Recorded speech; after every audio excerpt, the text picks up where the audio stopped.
My name is Mark Rowley. I'm 55 years old. I spent most of my adult life building two things: a small custom woodworking business and a marriage I thought would outlast the storms. Turns out, only one of them was built to last. The first real sign was small. She started showering before bed, even after a lazy Sunday.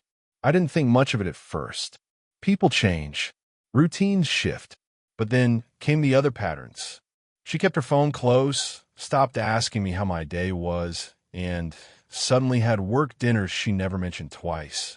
If you've ever had your instincts dismissed or your silence mistaken for ignorance, hit like, comment your name and city, and subscribe for more stories like this. Today's shout-out goes to Terry from Akron, Ohio, who said last week's quiet revenge made him rethink what dignity really looks like. I never confronted her in the moment. That's not my style. I watched, paid attention. I started tracking the gaps between her words and her actions. And the spaces got wider fast. The moment it confirmed itself, I didn't yell, didn't throw anything. I just printed out the phone records, matched the locations, saw the restaurant charges, the hotel name, the card swipes. She came home that Friday to find her suitcase already packed. I stood in the kitchen with a manila envelope in one hand and her keys in the other. "Mark, what is? Your name's not on the deed," I said. "Take the bag. Leave the keys." She looked at the folder. "You went through my stuff?" "No, I went through our statements. And this," I raised the envelope, "is all I'll ever need." She didn't fight it. That told me everything. The look in her eyes wasn't shock. It was confirmation.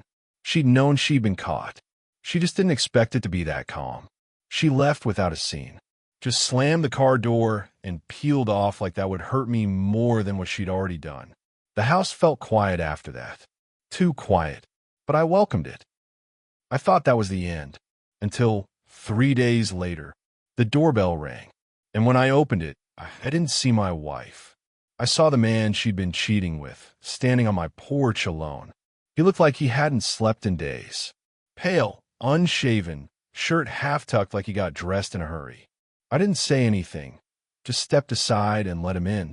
Maybe out of curiosity, maybe because I wanted to hear just how deep the rabbit hole went. He didn't sit. "I didn't come to fight," he said. "I think she played us both." That caught my attention. "You're the one who had an affair with my wife?" I said flatly. "Start there." He nodded like he deserved it. "Maybe he did.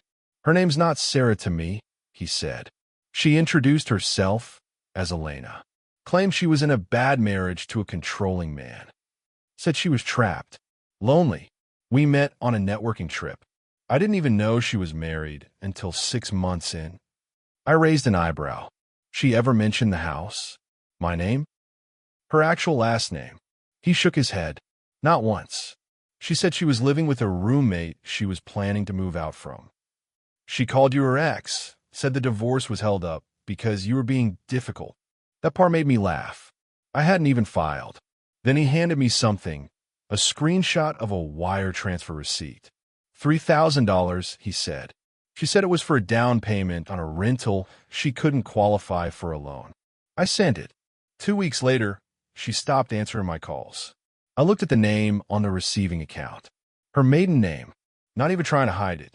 Just using the cracks in his ego the same way she used mine. He wasn't here to apologize. He was here because he realized too late he'd been a mark, not a man. "I thought she loved me," he said, quieter this time.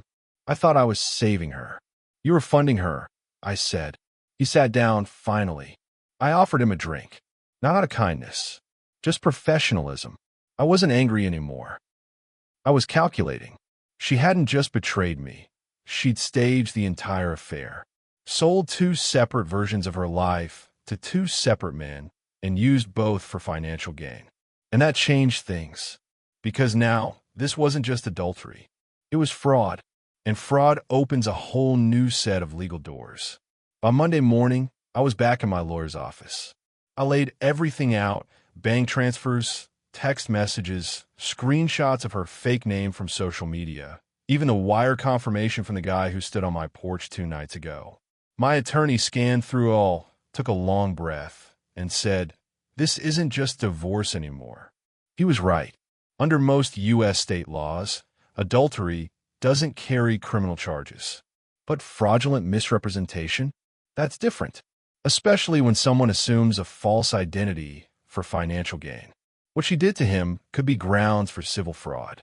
And what she did to me, spending joint marital assets to fund her fake life, gave me leverage in court, not just to block spousal support, but to pursue recovery of marital misappropriation.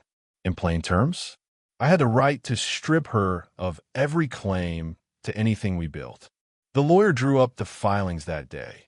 Divorce on the grounds of marital misconduct, financial deception, and fraud. He added an injunction freezing our joint accounts. She wouldn't touch another cent. Then I met with a second attorney, a civil litigator, and handed him the file for the guy she conned. You should press charges, I told him. I'll testify on your behalf if you do. He didn't answer right away, but the look in his eyes told me he'd been thinking the same thing. By the end of that week, she was served twice. First with the divorce papers. Then with a civil fraud notice from the man she played like a prop. No more hiding behind excuses. No more I made a mistake. Now it was real, legal, and public. And I hadn't raised my voice once. She didn't call me, didn't email. I didn't expect her to. What surprised me was how fast the facade collapsed. By the time her court date for the fraud hearing was scheduled, she'd already lost her job.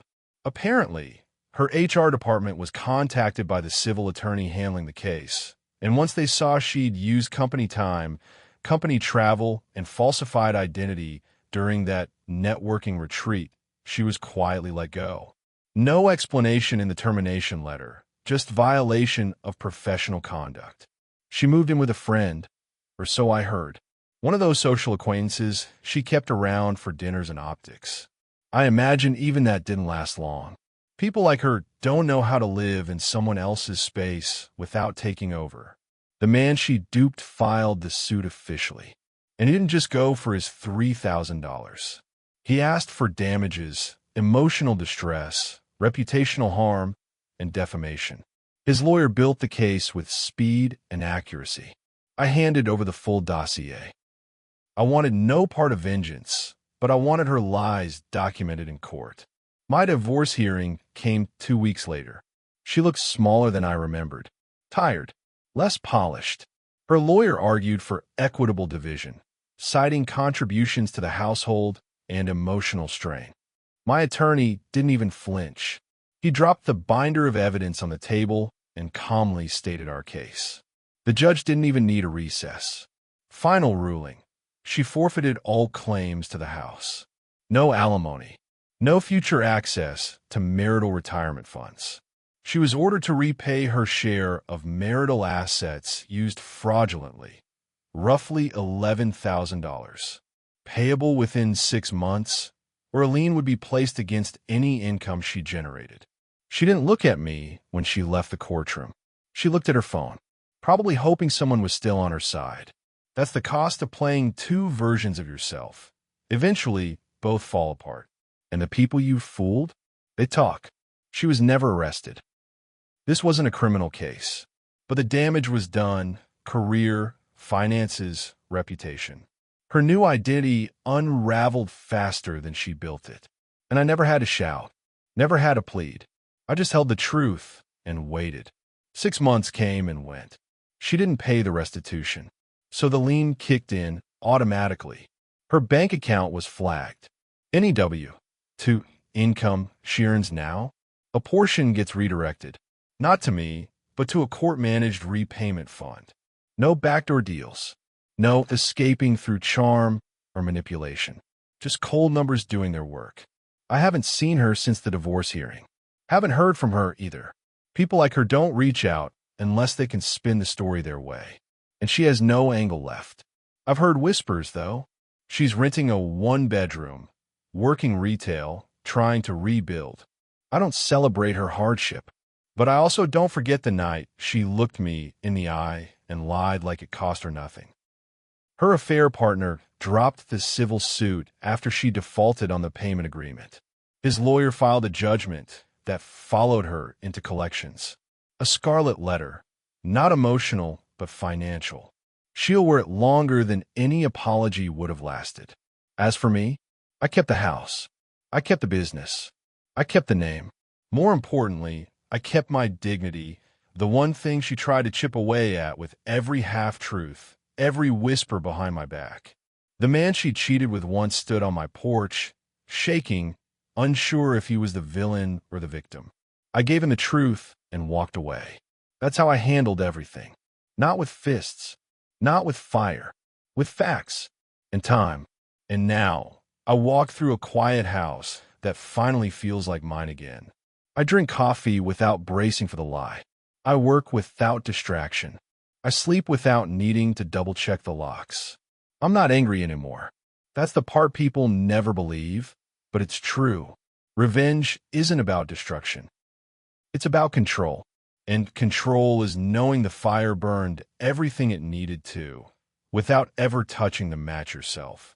If this story hit home, if you've ever taken the long road to truth instead of the fast road to rage, hit like, drop your name and city in the comments for a shout out in the next story, and subscribe for more real-life reckonings where the law does the heavy lifting.